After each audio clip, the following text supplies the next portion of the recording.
it's so nice actually to talk at this event. Because usually I do sort of academic conferences which I hate, and there's always also, you can't really tell the truth and be sort of really open at those conferences. Because in a way you're always trying to sell yourself and tell people how good you are. And the fact is really, research is research, and there has to be an element of failure to do good research, because if we're not failing, we're not learning anything. And that's really important. I think in academia that's actually been taken out of academia, that sort of ability to be free like you are when you're doing art. It is a creative discipline, research, just like art is. And that's the beauty thing about art, and sometimes the failures are the actual things that are actually gold dust. And unfortunately research that's been sort of taken out. So it's nice just to take on these small little conferences and be really truthful about sort of the work I've been doing and the failures and the successes and so on. A little bit about my background, just give some context. So I grew up in Wivenshaw, so I'm a Manchester lad. Didn't get back into education until I was about 22, 23. So I've had a sort of mixed education. So my BA honours was in moving image design in London. And I did a sort of Masters in Architecture and Urbanism, Manchester School of Architecture. Then I did my MPhil in Biomimicry and Permaculture, and then I did my PhD in Advanced Ecological Systems. So a bit of a sort of a mix, but I think that's good, especially in universities. Everything's sort of so siloed. Everything is kind of an object rather than a relationship between disciplines, and sometimes I think if you study just one thing all the way through life, you become confused in the way you think about things. Spent 2 years in Africa, in Ethiopia, and Nigeria. So I was in Nigeria 13 months with the Agroforest Research Trust, and then I jumped over to Ethiopia, where I was staying in Shashimani, and to sell all of the other people from the Agroforest Research Trust. Looking at how you develop ecological systems. And then from there I lived in Croatia, in Ecofence, for 9 months, developing roundhouses, mud huts, hobbit homes with food systems in them. So I sort of take the premise that there's no separation between homes and ecological systems, or houses and food. Actually they should be sort of integrated into each other. But we don't really see that in urban environments because of a number of reasons. But it's great working in eco-villages where you've got that sort of freedom to sort of experiment how you develop them systems within each other. I think it's quite interesting. So the Biospheric Foundation started off with my PhD research 4 years ago. And instead of writing sort of 90,000 words around sort of food production and areas of deprivation in ecological systems, which I probably couldn't have done actually. It was hard enough writing 50,000 words over writing sort of 100,000. So what I wanted to do is take the research out of the university and geographically position the research where it's actually needed. And because I was looking at the ecological systems of food, I have to look for communities that needed that infrastructure. So I looked at about 30 different communities. But because for my PhD research I needed a building, I needed a 3-storey warehouse, I needed a piece of land, and I needed a shop. As we go through the presentation you'll realise why. And actually getting them free resources or assets for a PhD is quite unusual. And I also needed, more importantly, a community. So it's 4 things: a community which has got low access to food, a warehouse to develop ecological systems in buildings, a land to develop complex infrastructure, and a shop to sell the produce from. So that was the assets that I actually needed. So looking at 30 different warehouses across sort of communities across the northwest, I ended up in Blackfriars. Do we all know Salford? Do you know Blackfriars? Yeah. So it was amazing actually when I first went to Blackfriars. And I went to Blackfriars because Tom Bloxham, who owns Urban Splashes on my PhD team, or was on my PhD team, and so I was looking at some of his buildings. and he told me to go and see a building called Irwell House, which is right on the Irwell River in Blackfriars. And what was quite interesting was it had those three assets right next to each other, really, really dense. So Irwell House was a 3-storey building. Right opposite was a piece of land which wasn't being used, it was derelict. Had sort of half a carving, sort of microwave, yada yada yada.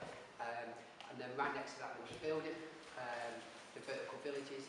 And then on the bottom of vertical villages there was a unit, a shop unit that wasn't being used and hadn't been used for about 10 years.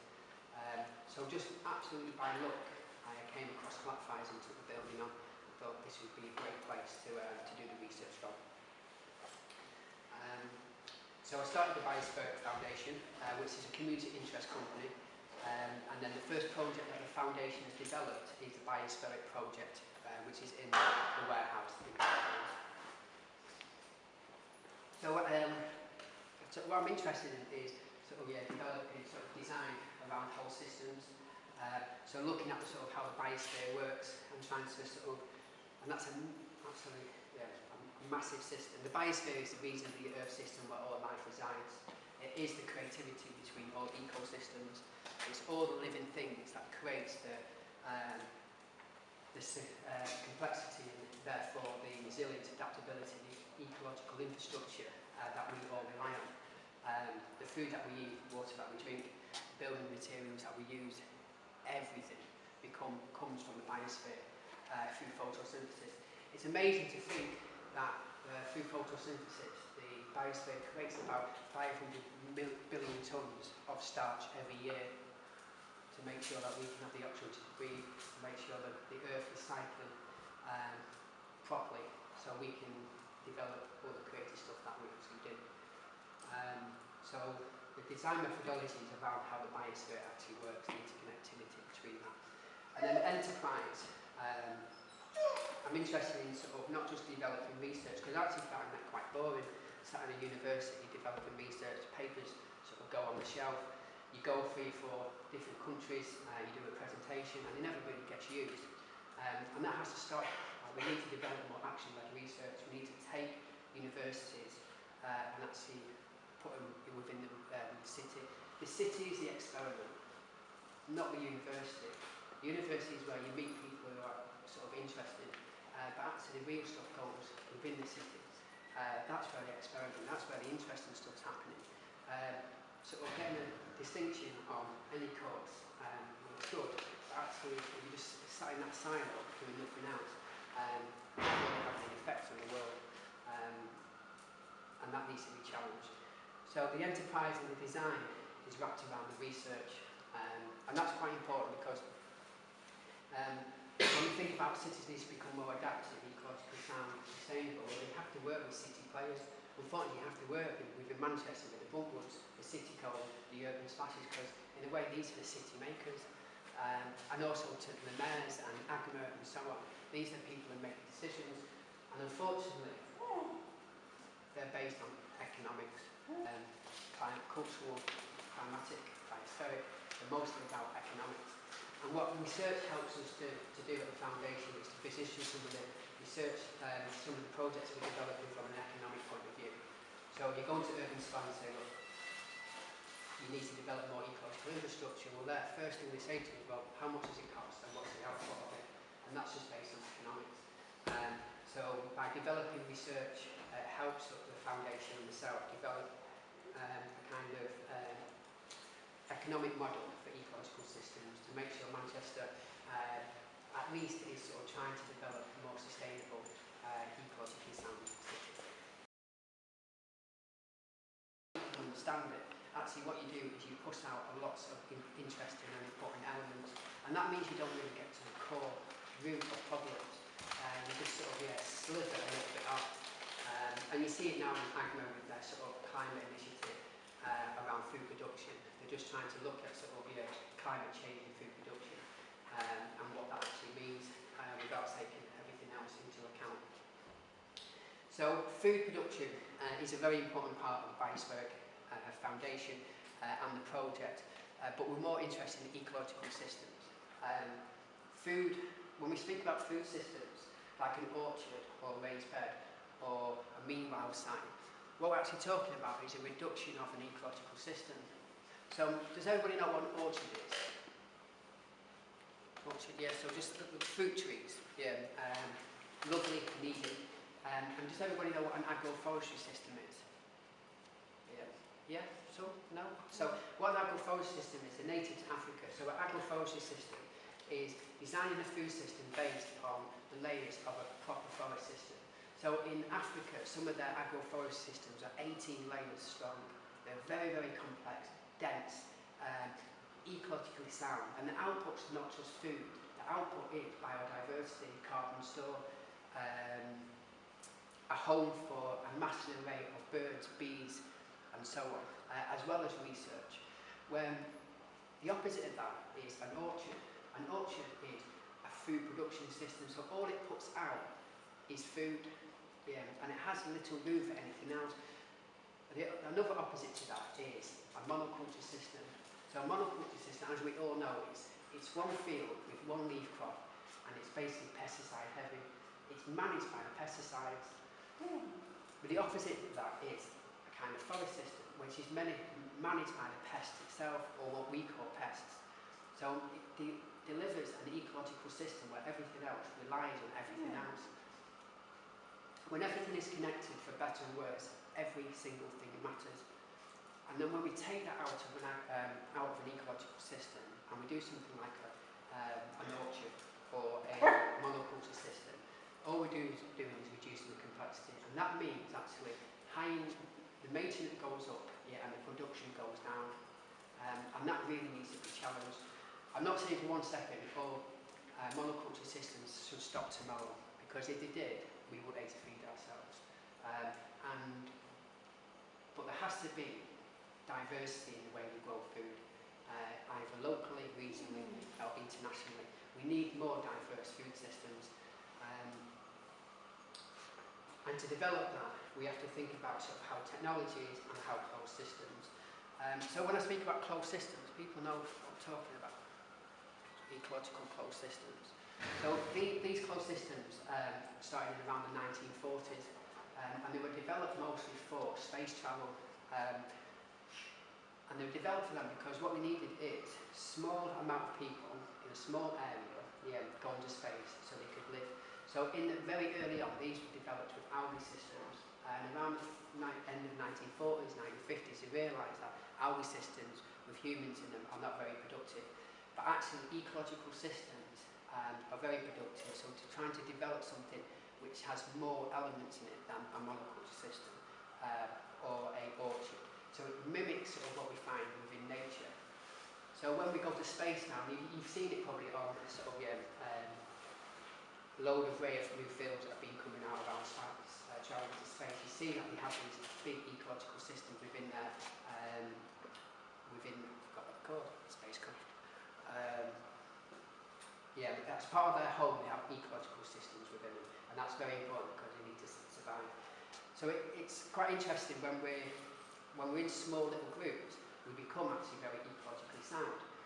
We can understand how we circulate nutrients between human beings, plants, clean water, that grows plants, that we can eat, and so on. But actually when we live in communities, cities, regions, we forget about that interconnectivity between ecology and technology. And for me, ecology and technology is a really important part of cities. That cities are the most technical infrastructure that we have ever built.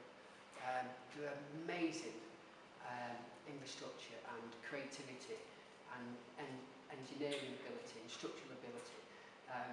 But what we haven't done, and what the 21st century will see that we'll have to do, is not just develop technical infrastructure, but actually develop advanced ecological infrastructure that merges biology and technology. And I think that's really an important and interesting part of the 21st century story, especially over the next 16 years. Like by the time 2029 comes, we're going to be right on the bridge of that exponential growth in technology. For us to live over the next 16 years is absolutely epic when we think about the growth in technology. Now, I'm not a kind of all my beliefs about technology, they're not.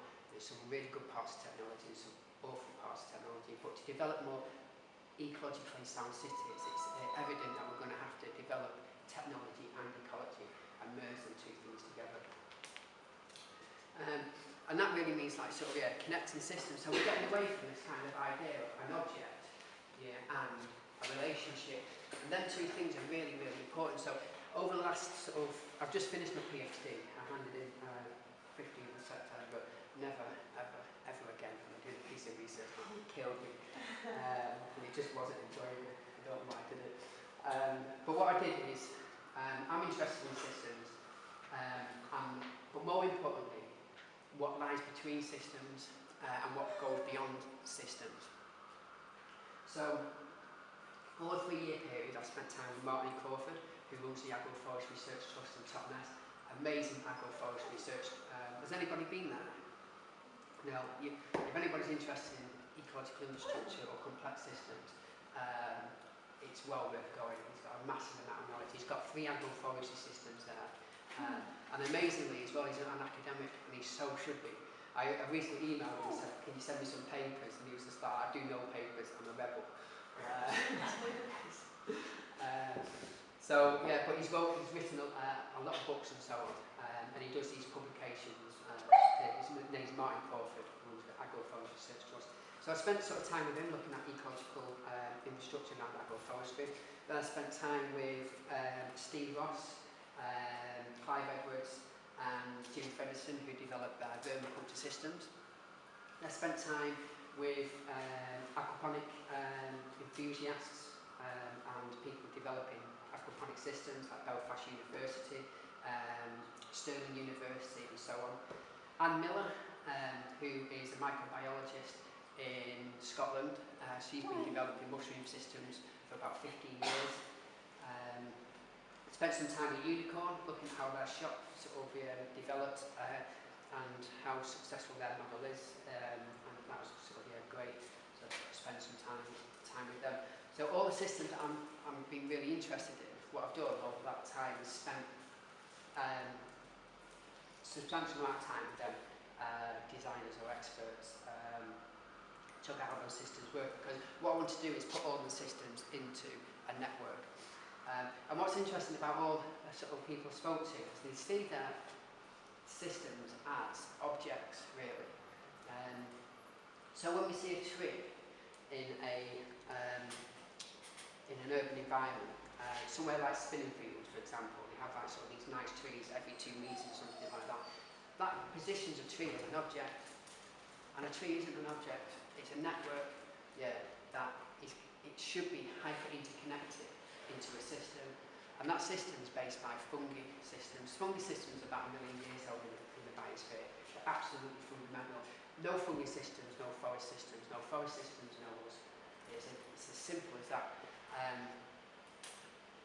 So in an orchard, in a forest system, if you were an autumn olive here, and you were an apple tree, well, an autumn olive can take up potassium very, very good, because it's got deep tapping roots, where an apple tree, has only got small tapping roots, so you can't take up potassium too well. Now, fungi systems know that, and what they do is they network that nutrient around the system to make sure everything is running as an equilibrium. Complex, really hard to sort of understand within the way we look at research, but that's exactly what happens. Scientists tend to only look at crops of 1, 2, 3, up to about 8 crops within a system, because after that it gets very complex. The alternative to that is Martin Crawford's system, who's got 540 different crops, from trees, shrubs, ground covers, vertical systems and so on within the system. And agricultural scientists wouldn't even try and understand that system, because it's just too complex for them to understand it. But that doesn't mean it works. It doesn't work. It works very, very efficiently, and we know that because how healthy the soil is, how much it produces.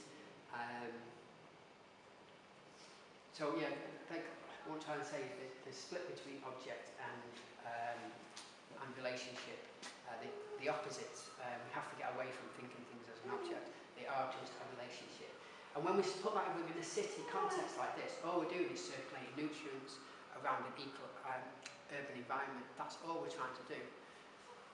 And in this context, what I've done is circulated ecological nutrients around the building. So this is how my system works. So you could say the system starts, can't find the whole foods. So at the whole box. So the whole box was the first initiative that started in the community. Started for £600 with 3 customers. Basically delivering £5, £10 and £15 organic fruit to people within the community. That is not an easy thing to do. The first 9 months we continuously lost money day in, day out, week in, week out. And especially when you're walking around the community delivering these bags, it's just like really, there's no access to food. All you're trying to do is give people access to food and they don't buy into it. But they don't buy into it because of behavioural change. And behavioural change, changing behavioural change is very, very difficult. And I thought I would have done it in the 4 years of being in the community, but I'm far from it, far from it. That's more of a challenge than developing food systems, changing behaviours of people in the community. And that doesn't mean they're open to it, they are open to it. But when you've got a community who don't know how to cook mung beans, or chickpeas, or lentils, simply because they haven't been shown, and the idea of organic is quite off-putting to and all that kind of stuff. There's some really social challenges that I didn't think of before coming to the community. And that's the difference between action-led research. If you're sat in a university, it's easy to say, give people access to whole foods and they'll buy into it because they know they need it. But it's not as simple as that. It just isn't as simple as that. There's a whole sort of community engagement programme that you have to do. Like we brought in £91,000 on a People's Postcard Lottery to develop a large public engagement programme. And it was amazing. We got 8,000 people in the building over a year period with that community engagement. But second, the money went, and we didn't have money for staff anymore and all that kind of stuff. You can see it declining still. So it also isn't just about funding and bringing large amounts of money. It goes way beyond that. And that's just some of the challenges with the whole box. But from a system point of view, so the whole box delivered. It was all working properly, the whole box delivered whole foods. Since then we've actually developed the first whole food store in Salford, 78 steps. And 78 steps and the whole box basically create a green and a brown waste. We all know what green and brown waste is? Yeah, so green waste like waste leaf crops and so on, waste food, and brown waste like cardboard and so on. So the outputs are really important for a network, for a system. So the outputs from a whole food store can go into a vermiculture system. That's our vermiculture system. So the vermiculture system is here.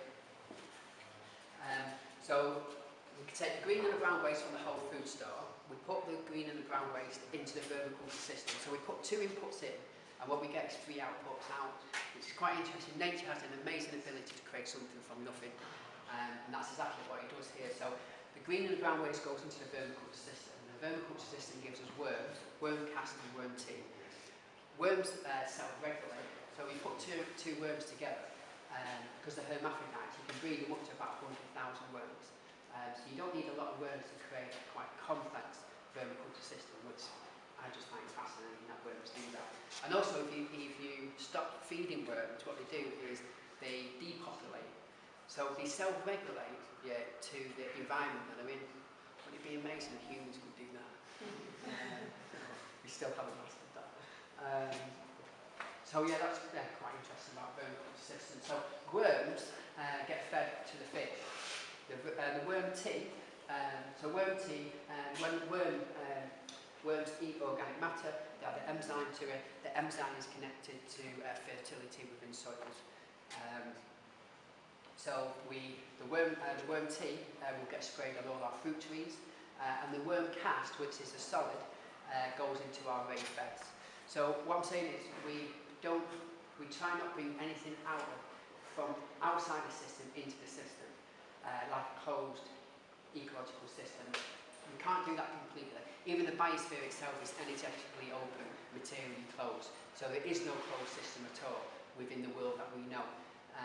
But the closer we get to a closed system, the more sustainable maybe our environments or these systems can be.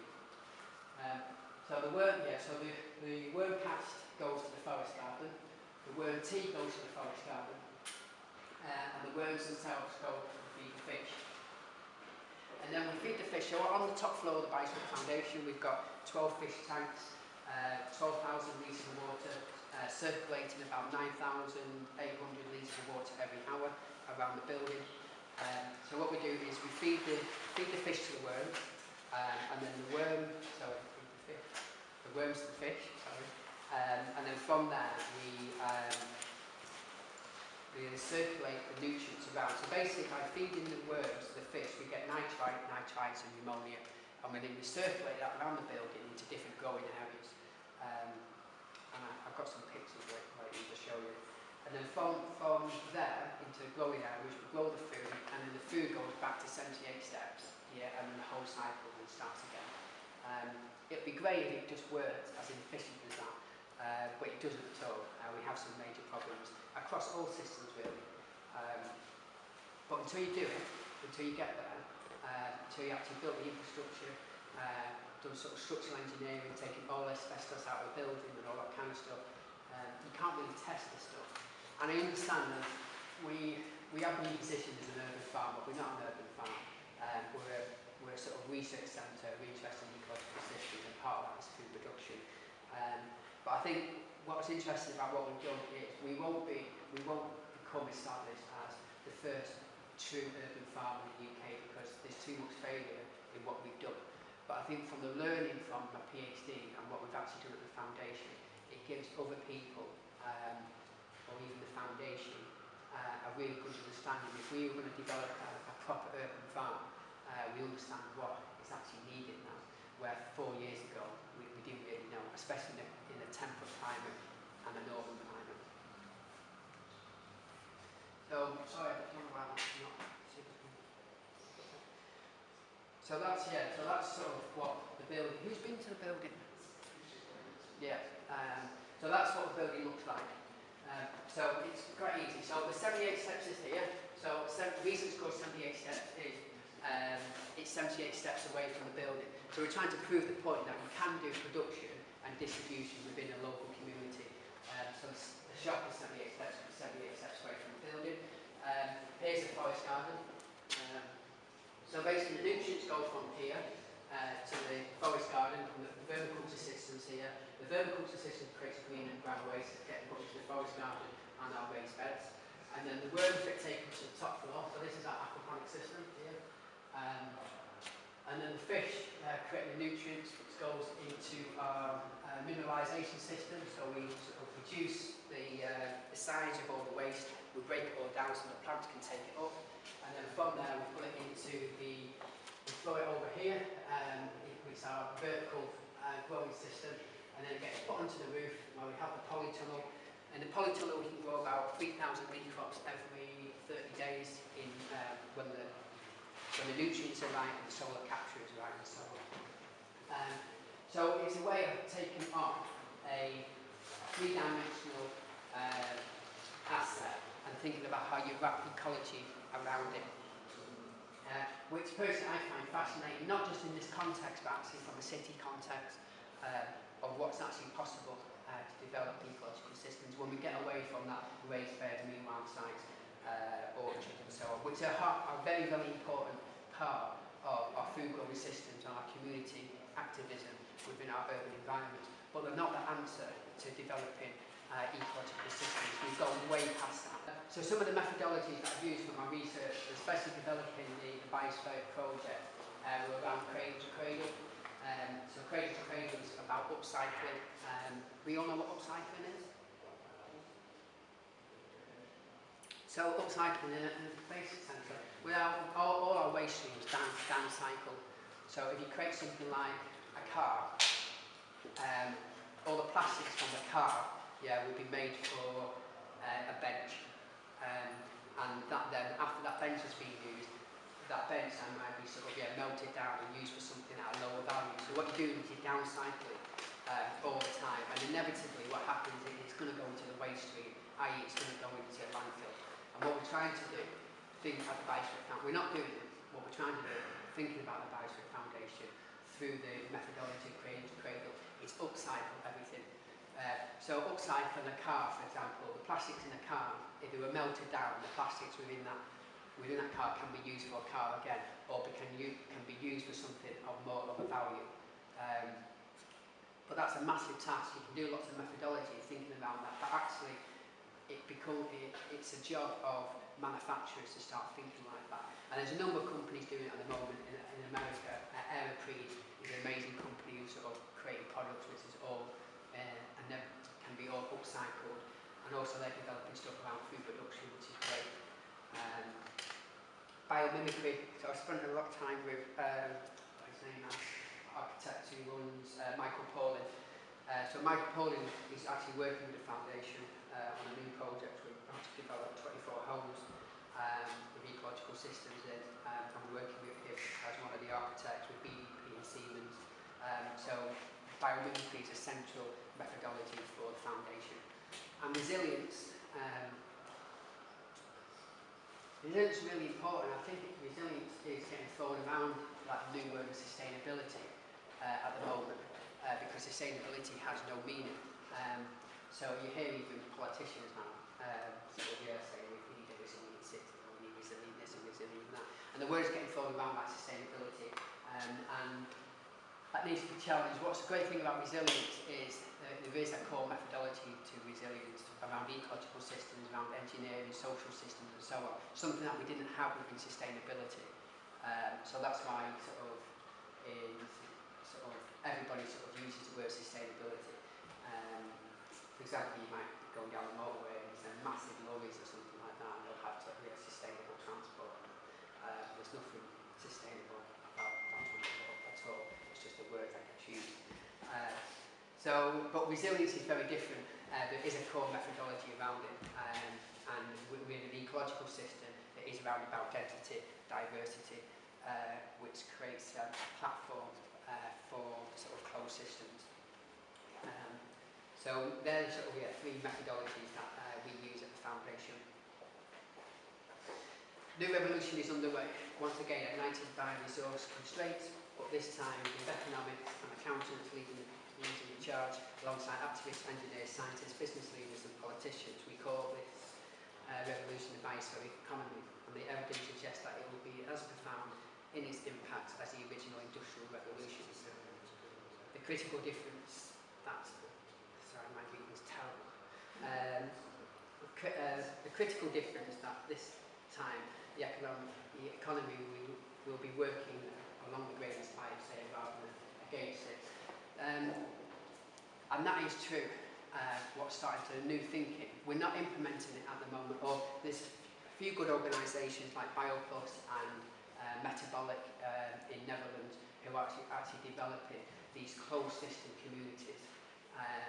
But they're new built communities and they're based on resilience and sort of connectability, relationships between technical infrastructure, social infrastructure,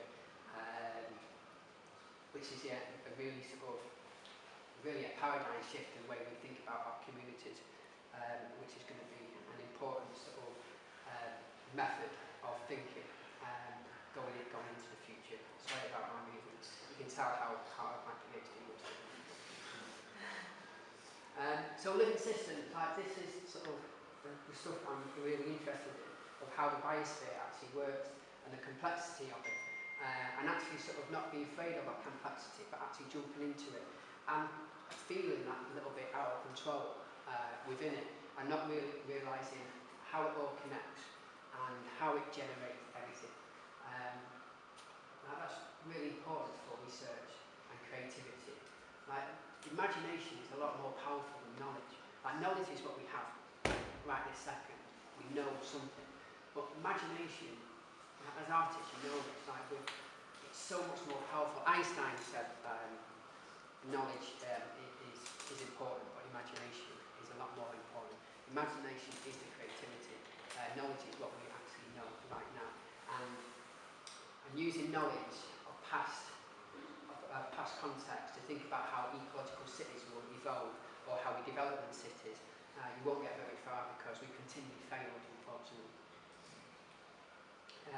So the metabolism of ecological systems is really think about of how things actually connect to each other. And this goes right across sort of, business, manufacturing and so on, especially man cradle to cradle. This is their kind of methodology, looking at how the Biospheric works, and then they build an array of businesses that rely on each other.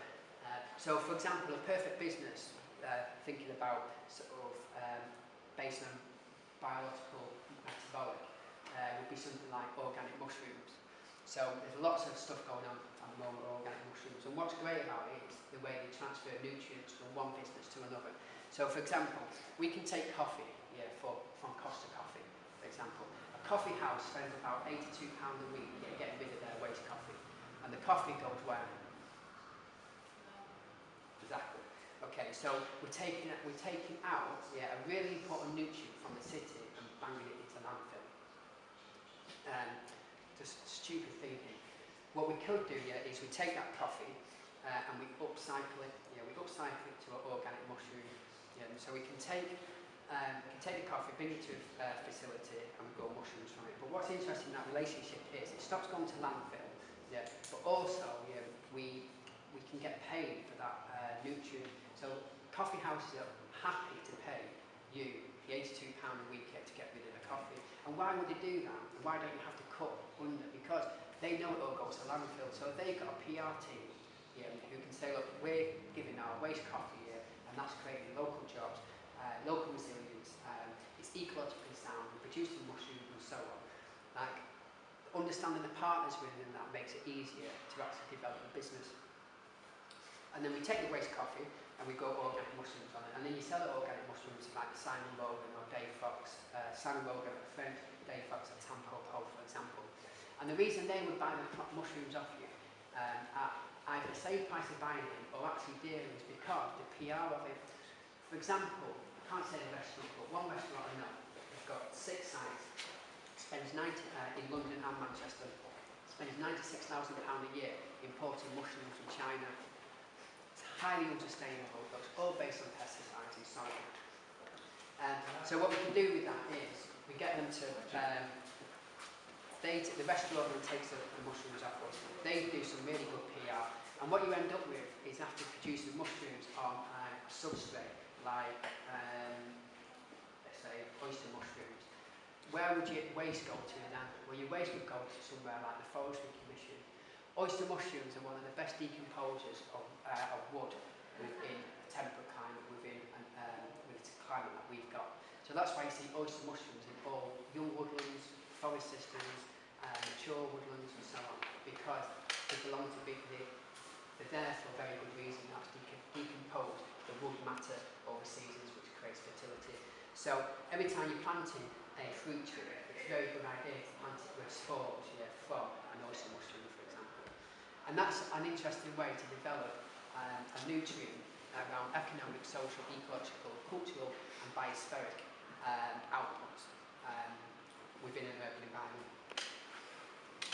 Everything, I mean, like absolutely everything is changing within our city environments. Right or wrong, it's happening. And our cities are becoming more dense. And part of that, I think, is great because we realised that the more density of mind within urban environments, the more creativity them cities are. Lots of research has been done on density within cities and what kind of creativity comes out of them cities. Yes, dense cities have pollution, waste stream problems and so on. There is definitely, it's always different levels of reality. But there is something good about density in cities. We think that 50% of the world's population, 52% of the world's population lives on 2.5% of the landmass, soon to be 80% of the world's population on 3% of the landmass. That's simply going to happen. We're going through that change at the moment. So it's evident people are moving to cities, and our cities need to become more ecologically sound. And there's a array of ways of doing that, which we're just starting to explore. So yeah, projects after my research. So I'm sort of working on a few different projects at the moment.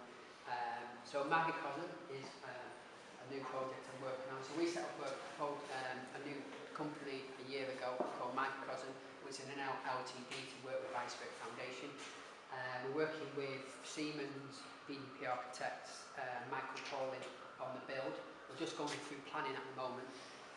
So this is going to be, we're trying to position this as the first true ecological, not eco-homes, but ecological homes within Europe. 24 flats in Salford with a huge bio-facade on the back of it, which will produce a massive rate of food or biodiversity for the residents within that development. So a new mushroom farm that we're working on at the moment, business plan's being done. It probably won't be, hopefully at very earliest, it might be up and running by next year in Manchester. It's about 16,000 square foot, the new facility, so it's not at the Biospheric Foundation or the Biospheric project. We should be producing around £180,000 worth of mushrooms per year for 3 main top-end restaurants, and then we're going to be also supplying more local food stores, home food stores and so on. So that's the new projects. And research-wise, we've just brought in about 3 new research projects, mostly around digital transformations within urban environments in relation to food production. Oh no.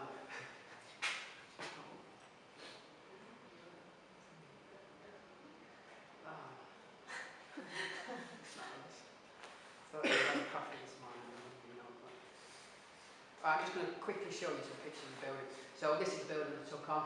I wish I had a building like this. This is pre-industrial, so it's built very well. You could probably fit about, on the top floor of this, I don't know, 100,000 litres of water or something like that. Probably not a massive problem. On my building, on the top floor of that building, I can only put 14,000 litres of water in. That means I can only have 12 tanks. I can only have 600 fish. And that means I can only have a certain growing area, which is a real shame. And that's the learning through the project, really, to say that actually we're not an urban farm because we haven't got the scale. Here, you've got scale to be like a really good urban farm. Each floor could be a different system and so on, which is quite interesting. So this is what it was like when I took it on. Actually, that floor had the asbestos already taken out because I couldn't go in that floor before the asbestos was taken out because supposedly it was someone broke it. It was in the floor.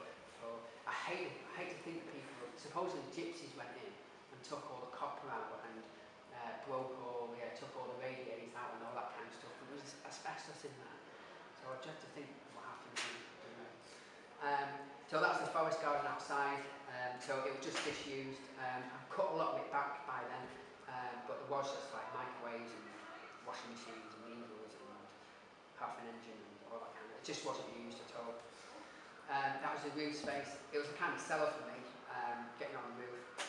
6,000 square foot roof right in the centre between Salford and Manchester, which is quite interesting because I see Salford is 60% green. Believe that for a city. Like if city ever needed a unique selling point, that is it. Especially in the context of climate change right now. Do they understand that Salford, that is their unique selling point? No, it goes completely over the head. All you want to do is get built up as quickly as possible like Manchester, which is a real shame. And especially with some of the architects that use, it's a real shame. So the city, yeah, it's quite interesting. So on one side you look out and it's quite green, and so when you turn around and it's all sort of built up, like you can see there. But that's like kind of the emergence of the ecology and technology. So it's a great kind of metaphor where the actual building is sat between the two cities.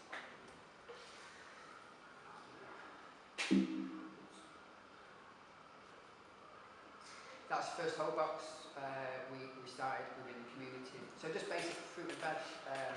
We mapped the area. When I got there, 67 places to get unhealthy food, only 1 place to get healthy food. In a 21st century city, that's just not on at all. And to think the only whole food store was in Boots, that just says everything about Salford. Like, Media City, I've only been there, 5 minutes in the context of the city. And where is the first whole food store? Right in the centre of Media City. Are you going to get people from Blackfriars going to Media City to go and do the food, to go and get the food? They're not. Are they going to go to Unicorn to go and get the food? They won't. They won't, not because they don't care about their own health, but because it's a different culture. Unicorn is where it is for a very good reason. It's affluent. And also, the density of Salford is a massive problem. Why is Unicorn so good from an economic point of view? It's because of density. It's density of people and density of income. So you've got a really dense environment, with high income, and that's why you've got bars everywhere, because the money's there, the density's there. It's right. If you spread Unicorn right out, you won't have that density, similar to what you find in Salford. Density is really important. Transport within a city starts at around 66% density. The really poor urban environments or cities, like Texas, is about 32% dense. The best cities for livable cities, environment and so on, is something like New York. It's about 125% density. The density is actually really important to think about, and that's why in Salford, especially in Blackfriars, that you have got some high density because of the flats, but you've got low income. And I'm not saying that's a bad thing or a good thing. I'm just saying it is what it is, and that's why no one in their right mind will ever put a Whole Food store in Blackfriars, because the economics is not there. But if you just look at it from an economic point of view, you won't be there. But you have to think it from a social, ecological, economic, cultural, climatic, biospheric. And then you start realising actually there's a reason to be there, to do it with that community and develop it up. If you buy into it or not, or you fail or success isn't the point. The point is actually trying to do it and engaging with the people and trying to change that behaviour, trying to create behavioural change. Anyway, so this is the first Whole Food shop that we developed. So this unit wasn't being used for about 10 years. It actually had loads of furniture in there from the flats up above, so when people passed away and so on, that furniture would go into here. So what we didn't really have any proper money to do it, so we got in Pete Masters, who developed, Oi Polloi, Thomas Street, Teacup, Thomas Street. So he's a designer for them, so we got him in. We had no money to pay him. All we did, he's got all the timber and everything, and all the bins, all the broken buckets and so on, and made the Whole Food store. Took lots of the stuff out of the warehouse to make the Whole Food store look nice, all the boxes and so on. That's all. It was a good day. Even better day, customers. So this is the vermiculture system. So the shop creates a green and brown waste. Green and brown waste goes into our vermiculture system. About 100,000 worms in there. Does anybody keep worms? Oh, you're missing out. Just completely missing out. Worms are amazing. They're a lot easier to keep than bees. It was looking like that, and last year we were looking like that. Now it's looked completely overgrown, which is great because it's a forest system. I got an email from a councillor 2 days ago saying what's happening with the forest garden. It looks horrible, it looks scrubby. It's a forest system. Get rid of it. So after developing, taking all the asbestos out and cleaning the rooms up a bit, so that's what it is. Then we started putting the tanks in, so 12 tanks. That's a mineralisation system. Mineralisation system also has worms within the mineralisation. There's the aquaponic, where it's all been done and dusted. There's our growing system, which is on the south facade. That's our first biofacade, so we won £50,000 from the Technological Strategy Board, working with Siemens, BDP Architects, Belfast Green University. And now we're developing a £250,000 project with TSB to develop a biofacade for microcosm, so for the 24 houses that we're developing, it's going to have this large biofacade on the south side of it. So this was a test system that we could just test different stuff. There's Dave. If I walked away from the project tomorrow, who knows I might.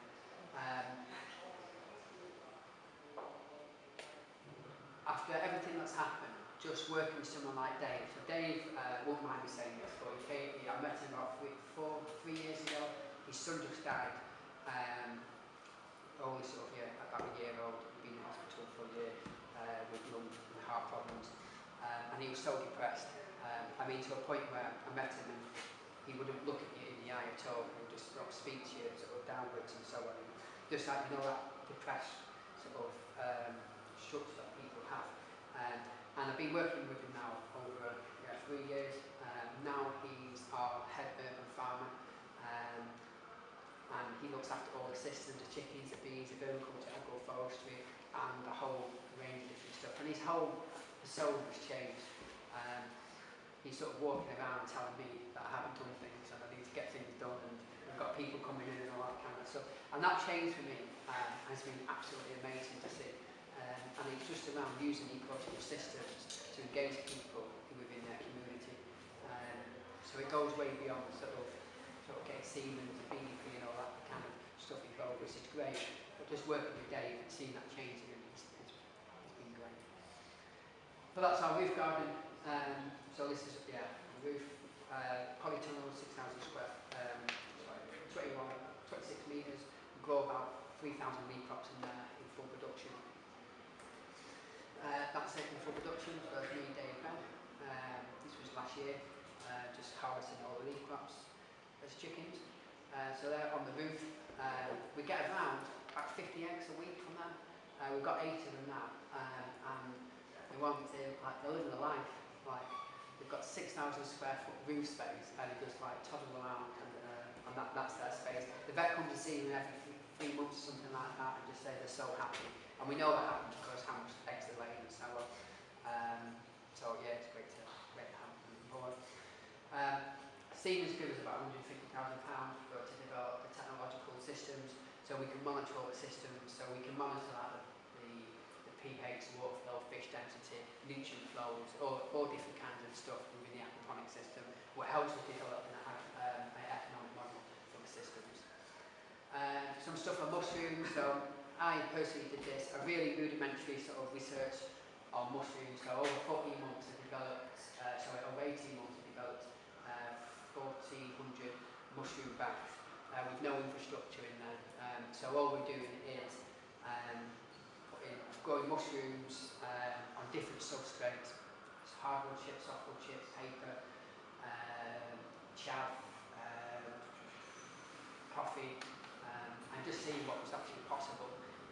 Every 10 bags we probably had a failure of about 3 because we didn't have the right environment and all that kind of stuff. But it got to a point where I answered 3 questions. Can I grow mushrooms in the building with no infrastructure? Can I grow the mushrooms at the kind of quality that the mushroom market wants? And can I develop a relationship with local restaurants?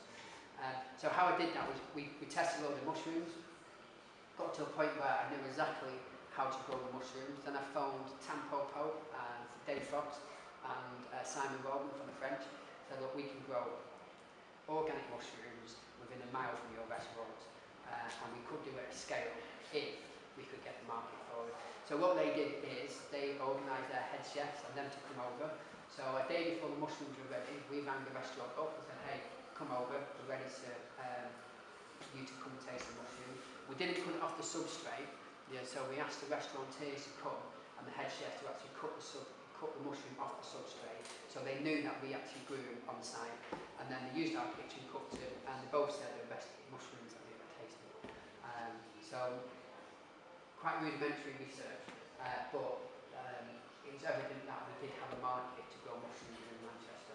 And think about, I think we're the 2nd largest Chinese centre outside of London, or it might be the 3rd, I can't remember. But there's a massive market for mushrooms within Manchester. That's what I found. There's some substrates. That's sort of how, so that's on softwood chip. We just put the spores in there, and then 28 days later, something like that, get mushrooms out of them, line them all up. When the hyphae, the white stuff, sort of combines all the substrate together and starts eating it down to grow mushrooms.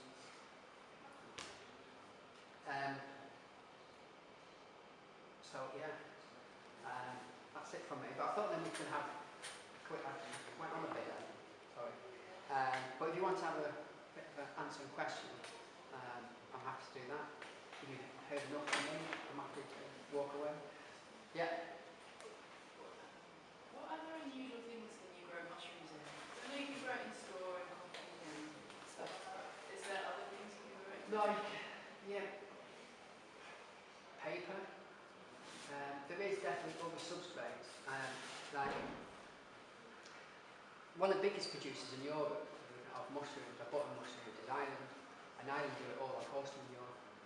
So, I think from an economic point of view, you have to, if you look at the scale of mushroom production, you have to look at what you've got in the environment.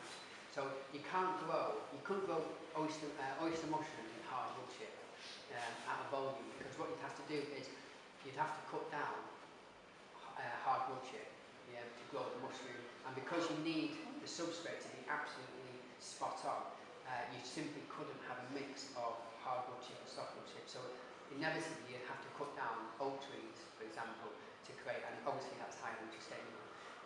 So the next thing for us was thinking about, okay, what could we grow mushrooms out where there's an economic value, and that's the really interesting thing about coffee, waste coffee. But in the UK, there's about 6 or 7 really good mushroom projects happening within the UK.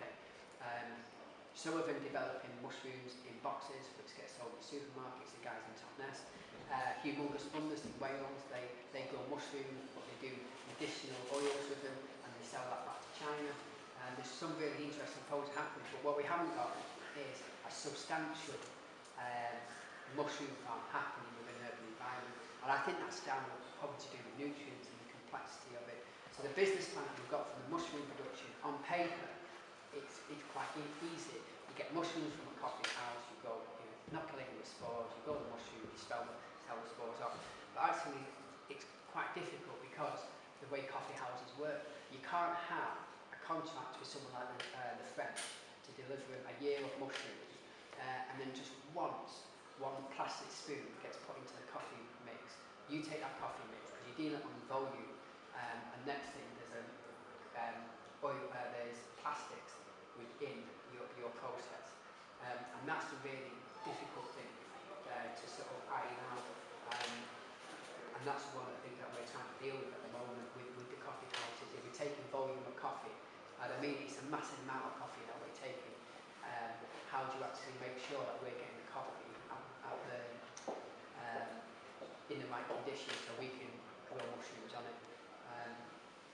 But from a commercial, from a very small point of view, you can grow mushrooms on books. You can grow on sort of paper. You can virtually get a book, put it in boiling hot water for about 5 minutes or something, then put spores in it and close it down, and you grow mushrooms out. It's not a hard process to do. There's loads of I've seen projects in London where they've seamed a chair. So they take all the packaging to mushrooms, and then sort of, however long later, you just have these mushrooms coming out of these chairs. It was an amazing piece of art. So you can go on a massive amount of substrate, but we're only looking at a few of them substrates because we're trying to commercialise it, because it's needed. We need to think about how we develop systems and so on. In that environment, would you grow directly into the soil, or would you worry about the soil being contaminated? Oh, amazing questions. I was speaking to someone before, I think it's you, Tom, about the soil, and that's what I was asking. So on the agroforest system we've got, so it's interesting, Salford, all local authorities do things different, but Salford basically says none of our land is contaminated until we know it's contaminated, and they say that because they know all the land is contaminated. So it's a kind of a loophole that they've got. If we don't know it's contaminated, it's not contaminated. So I took the land on, I did soil tests and so on, pH, soil connectivity and so on, and it actually come back quite good. And also when I took the land on, in a way it was a young woodland. You could see the sort of the layers, so sort of your ground covers, your shrubs, your mature trees, so you could actually see it was going to turn. If you leave a piece of grass for 100 years, it'll turn into a forest. That's the way nature designs. So you could see them layers there. So I was kind of like, all right, it might be contaminated, but probably isn't that bad. Stupidly. 4 months before the festival, I had this horrible feeling. It just something tell me do the soil tests. We're just going into the festival. There's going to be a lot of publication around the festival and the foundation and all that kind of stuff. And there was just something telling me do the test. So I did the test. We did 18 potholes at 2 different horizons. So we've got about 32 different samples from the forest garden. It was highly contaminated, highly contaminated. So we quickly changed the forest garden round. We put a load of raised beds in. We separated the native soil from the raised beds. So everything in the raised beds you can pick, and I still do today. So good king canary, kale and all that kind of stuff. I just go and grab it. Anything in the native soil counts. So we've got 60 trees in the native soil. So I spent a 1 week with this horrible pain and stuff, thinking, oh my God, what have we done? And actually, it completely changed. I thought, actually, where's the research happening around contamination within pathways? So how does a tomcot apricot take up contaminants different from a traditional apple or traditional pear? So actually then I started thinking, actually we've got an amazing platform here. So what we do now is, so next week I've got 60 students coming from MMU, and we did have last year. They did a load of soil contamination tests, and they also tested all the fruit and all the leaves on the fruit trees. So we, second the fruit trees are starting to fruit, we take the apples when they're quite small, and the pears and so on, and we test them within the lab. The first year there was no pathways. So when I speak about pathways, it's how does that, there was about 18 metals in it, so how does the metals get into the human body? That's the pathway, and it does that if you grow an apple tree. The apple tree brings in the contaminant, and it could be in the apple. We eat the apple, and that's where the pathway is created. If I'm going over, just let me know if I'm sort of going over time. So now what we have, so we did the test last year, and there was no contaminant in any of the trees, but we only had the trees in there for not even a year, so it was very unlikely we were going to get any contaminants. This year, hopefully, it will be completely different. And when I say hopefully, I mean I hope we do find contaminants, because then we're actually learning something about how different ecological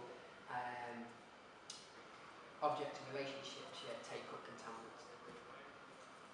Would you separate the raised beds, the soil and raised beds from the soil underneath? Did you put something to separate? Oh yeah, we put a load of pedal stones, which are very, very dense, and then layer it up. So there's probably about half a foot of that, and then we've done that then with a mat and using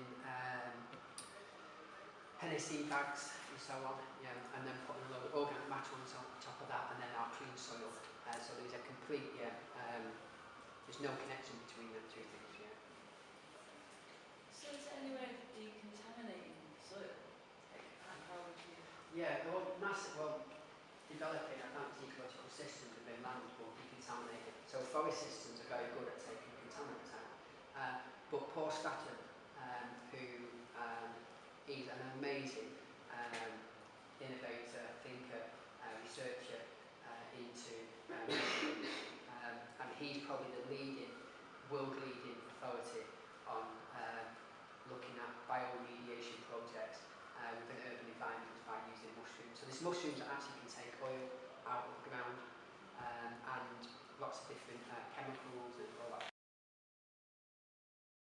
Tested, because obviously it could be quite a costly process, isn't it? Yeah, it is really costly. Have you got a piece of land? No, but I have had land and have grown on Right, and okay. and eaten all the beds and I've got another thing. I've actually got I rent quite a lot of the top floor here. Right, okay. I've set up a community interest company years ago, and the plan was always to build greenhouses or polytunnels on the roof. Unfortunately, it's not flat, so we've got like a valley which is between the two pitched roofs. Right, So it's a okay. limited space, but I was thinking of just starting off doing little greenhouses and sort of building along sort of like this, little units. But then I was doing a bit of research into the aquaponics as well. Right. And so it's very interesting what you're saying about your setup there. I really want to come down and have a look at it. Oh, yeah, chat I do. to you more about it. And we as a design team, we're always looking for new buildings to do new projects and so on. Yeah. And we're always up for sort of doing collaborative funding applications and all that. So So you're we've got a lot of work to do on the roof before we can put anything up there. Right, okay. It's all on the big list of work to do. Yeah, in yeah, this good. building to do quite a bit of work for landlords. So two things, yeah, if you're doing anything on aquaponics in the building, let us know. Always interested. We're actually doing a really interesting project in Manchester on the 3rd floor, which has got like a little greenhouse in it, and we're developing a project there. On the soil contamination stuff, I work at the lecture at MMU, and I can get free access to all their labs through the research I'm doing. And universities at the moment are really interested in looking at contaminations and bioremediation projects, because there's a whole new enterprise to be had out there. So if any of you come across a piece of land and you want to use it, think it's contaminated, let me know, because I can use it as research myself, and at the same time I can do the test for you and find out what's actually. So we've actually got, in Kew, where they built those new student blocks in the old Burley Oh, okay, yeah. Well, as they were clearing all the topsoil, they were like, oh, we want to grow those, and we were thinking, well, the land, well, we have there, but especially in Best Garden, we were like, well, it's best to just get topsoil in rather than growing it in the ground, because we're not sure what's in there. Yeah. But, then think about it, well, maybe all that topsoil is contaminated anyway. So we've got out the back here, like bags and bags of topsoil. From that? From Burley Fields, as they were clearing all the topsoil off to build on. Right. But it looks mint. I mean, there wasn't any sort of contaminants of plastics or or something like that. And it could have been put in, quite later recently. date. Say when they were building those areas. Yeah. But it's hard to say really. Yeah. So we did maps from 1750 on the plot that I've got right to present, and it's amazing the change within that small environment, but also the amount of warehousing and so on. And what I should have done is I should have done that first, because just by looking at the maps, you would just say there's contaminants there because of the industry that was there and so on. Yeah, that's why I was asking you, Tom, to see. It'd be worth just checking out maps. But that kind of idea, it's contaminated, oh no, like there's a problem. It's not. You just turn it around and say, actually, it's an amazing research project. And we see it now in Detroit, in Chicago, in Salford, in Manchester. We're post-industrial cities. We've got a lot of contaminants, and it takes a long time for that to go. So there's amazing research opportunities there.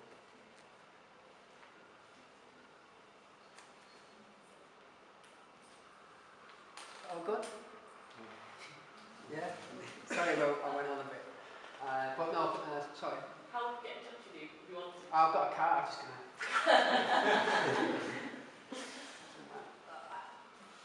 So I'll just leave them there. Can anyone go and visit the foundation every time? Yeah, so not any time. So I recently got rid of all my staff. I've got to enter my PhD. Do you know when you've built something yourself and then you bring people on which have supported you, but then you start like pulling you away from where you want to go and so on. And in a way, I left it for a year. I was just like, let people do what they want to do, because I've got my PhD to finish and so on. But I've come out of my PhD and I'm just like, wow, what started is not where I wanted to be going. So reluctantly, I just like got rid of everybody except Dave and started again, kind of thing. So, sorry, back to your question. Usually, we have staff there where you can every Saturday at 11 o'clock. Not from next Saturday, but the Saturday after. But just email me anyway, and if you want to come over and do anything.